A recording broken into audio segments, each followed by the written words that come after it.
Boa tarde a todos, meu nome é Ayrton Monteiro e estou gravando o curso básico de Umbanda do médium Leonardo Montes.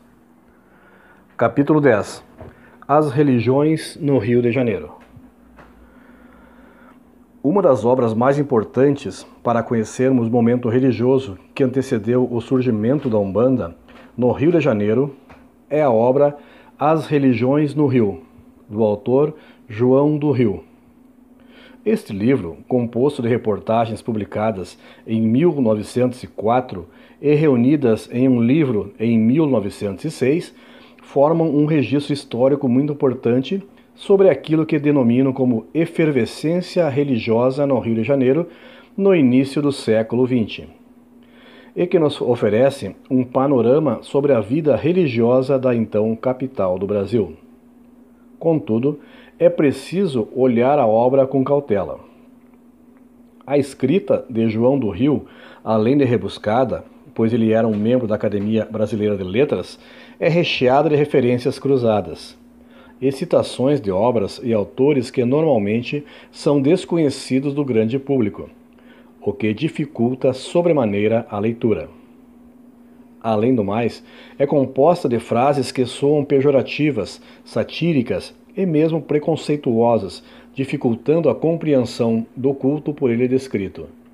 Ademais, enquanto lia, fiquei pensando se o guia turístico por ele escolhido não insuflava propositalmente situações bizarras para satisfazer a curiosidade do seu turista. Seja como for, e mesmo com seus senões, a obra é interessante e nos revela um Rio de Janeiro abundante em termos do que chamarei de cultos mediúnicos. Já que a descrição de João não é rica o suficiente para determinar com precisão a origem e procedência de cada movimento por ele descrito. Como se pode notar, e esse é um alerta muito importante, estudar sobre as religiões não é tarefa fácil, em razão da complexidade do tema e de todas as suas nuances. Aliás, isto é uma lição para a vida, buscar sempre observar diferentes ângulos antes de se concluir sobre algo. Panorama geral. Nesse livro, o autor João do Rio visita diversos agrupamentos religiosos, registrando suas observações e opiniões sobre o que mais via nas diversas religiões. A importância dessas observações em nosso estudo cada vez mais vai afunilando ao universo da Umbanda. É que ele sustenta um ponto de vista do Caboclo das Sete Encruzilhadas. Os trabalhos mediúnicos estavam voltados preponderantemente para o mal, e é por isso que a Umbanda surgiu. Vejamos algumas citações que constam em apenas uma página. Vamos lá, dizia eu, camarário, como é que faço para matar um cidadão qualquer? Eles riam, voltavam o rosto com uns gestos quase femininos. Sei lá. Outros, porém, tagarelavam. Você não acredita? É que ainda não viu nada. Aqui está quem fez um deputado. Os nomes conhecidos surgiam, tumultuavam empregados da polícia, na Câmara, relações no Senado, interferências em desaguisados de famílias notáveis. Mas como se faz isso? Então o senhor pensa que a gente diz o seu meio de vida? Em outro momento, há outra descrição. Abre aspas. Há feitiço de todos os matizes, feitiços lúgubres, poéticos, risonhos, sinistros. O feiticeiro joga com o amor, a vida, o dinheiro e a morte. Joga como malabaristas dos circos, com objetos de pesos diversos. Todos, entretanto, são de uma ignorância absoluta e afetam intimidades superiores, colocando-se logo na alta política, no clero e na magistratura. Eu fui saber, aterrado, de uma conspiração política com os feiticeiros, nada mais, nada menos que a morte de um presidente da República. A princípio, achei impossível, mas os meus informantes citavam com simplicidade nomes que estiveram publicamente implicados em conspirações, homens a quem tiro o meu chapéu e aperto a mão. Era impossível a dúvida. Na página seguinte, temos o seguinte relato. Há também feitiços, porcos, o mantucá, por exemplo, preparado com excremento de vários animais e coisas que a decência nos salva de dizer, e feitiços cômicos, como o terrível chuchu guruchu. Esse se faz com o espinho de Santo Antônio, besuntado de ovo, e enterra-se à porta do inimigo, batendo 3 vezes e dizendo, chuchu guruchu, io lebará. A polícia visita essas casas como consultante. Soube nesses antros que um antigo delegado estava amarrado a uma paixão, graças ao prodígios de um galo preto. Aqui um outro relato. Eu vi senhoras de alta posição saltando às escondidas, de carros de praça, como nos folhetins de romance, para correr, tapando a cara com véus espessos, e essas casas. Eu vi sessões em que mãos enluvadas tiravam das carteiras ricas notas, e notas aos gritos dos negros malcriados que bradavam, bota dinheiro aqui. Aqui tem mais um relato. Ah, meu senhor, não é só por causa do egum que negro mata. Quando as iaiô não andam direito, quando não fingem bem, quase nunca escapam de morrer.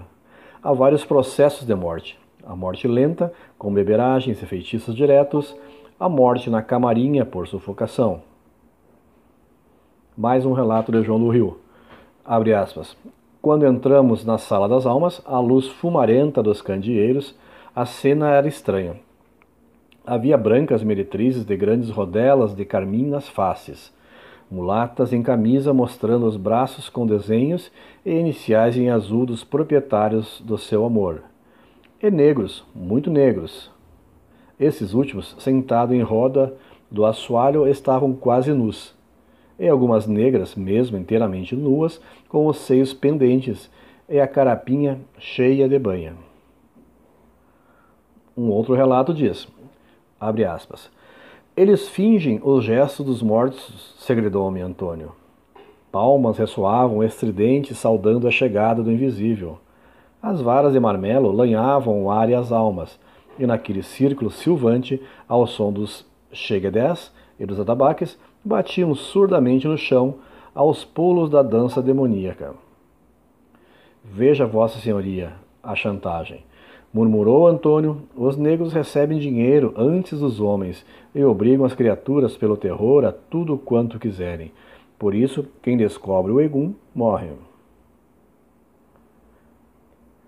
O autor João do Rio nos escreve sessões em que as pessoas ficam nuas, onde sacerdotes recebiam dinheiro previamente para favorecer a consulta para esse ou aquele lado, onde as pessoas fantasiavam-se de espíritos para amedrontar ou extorquir os mais sensíveis, grupos que juravam segredo que, se revelados, seriam punidos com a morte, etc. Até que ponto essas descrições são fiéis? É difícil dizer. Contudo, sabe-se que não foram inventadas, embora provavelmente exageradas. É fato que um pouco de tudo isso havia naquela época, como continua havendo até hoje. Atmosfera espiritual. As entidades que me orientaram sempre me falaram das imensas dificuldades que enfrentaram no plano espiritual antes do nascimento da Umbanda. Se procuravam se aproximar dos centros espíritas, eram rechaçadas. Afinal, o escravo era inculto, não sabia ler nem escrever, o que iria ensinar? E o que dizer do índio, selvagem, vivendo nas matas, clara demonstração do espírito primitivo? Quando conseguiam brechas nas sessões, eram tratadas como entidades que necessitavam de amparo e socorro, não sendo muito bem toleradas se procurassem instruir e socorrer. Havia um preconceito latente na sociedade e, naturalmente, essas entidades eram vistas como inferiores em razão do preconceito institucionalizado que a sociedade brasileira criou com a ajuda dos portugueses, em 300 anos de escravidão africana e desprezo indígena. Ao contrário do que muitos pensam, essa recusa entre os espíritas não se baseou no fato das entidades utilizarem elementos como as velas e o cachimbo, por exemplo. Bastaria falar como um escravo ou um índio para logo serem fraternalmente socorridas. Além do mais, estávamos na virada do século, bombardeados de referências iluministas, positivistas, franceses, onde a razão, e não a religião, era a grande engrenagem daqueles tempos. Daí a predileção, nas sessões espíritas, pela manifestação de entidades que foram conhecidas na Terra por seu saber científico ou filosófico, e não por entidades que partilhavam outros saberes. Aqui é importante, contudo, compreender que não se tratava propriamente de preconceito religioso, mas de um reflexo religioso do preconceito, que era difundido na sociedade daquele tempo. Portanto, precisamos ter cuidado para não julgar negativamente as pessoas na virada do século, pois nós também temos as nossas contradições hoje em dia. Vejamos um exemplo. As giras com os ciganos em nossa casa, sem dúvida, são as mais disputadas. Geralmente aparecem pessoas que nunca vimos antes em nossa casa e talvez não vejamos novamente. Trata-se de um trabalho que faz a casa lotar. Contudo, aqui em Uberaba, mesmo os ciganos são muito marginalizados e mal vistos. Possuem fama de ladrões e violentos. Quando surge um acampamento cigano, num bairro, a população daquele local faz de tudo para que sumam dali. Quem é de Uberaba sabe que isto é verdade, assim como sei que não ocorre apenas por aqui. Em praticamente todo o Brasil, os ciganos são mal vistos, exceto no terreiro de Umbanda, quando atraem a curiosidade de muitos que mudam de lado na calçada quando vem uma cigana no centro da cidade, mas disputam espaço no terreiro para que suas mãos sejam lidas pelos ciganos espirituais. Por esta razão, em meus estudos faço questão de deixar claro que não há apenas uma maneira de se ver e perceber as coisas e que antes de julgarmos negativamente, precisamos refletir, nos avaliar. Voltando ao contexto espiritual do Brasil, vimos que os centros espíritas não eram os ambientes mais adequados para que as almas de escravos indígenas pudessem se manifestar. As macumbas tampouco ofereciam melhores condições, como nos mostra João do Rio.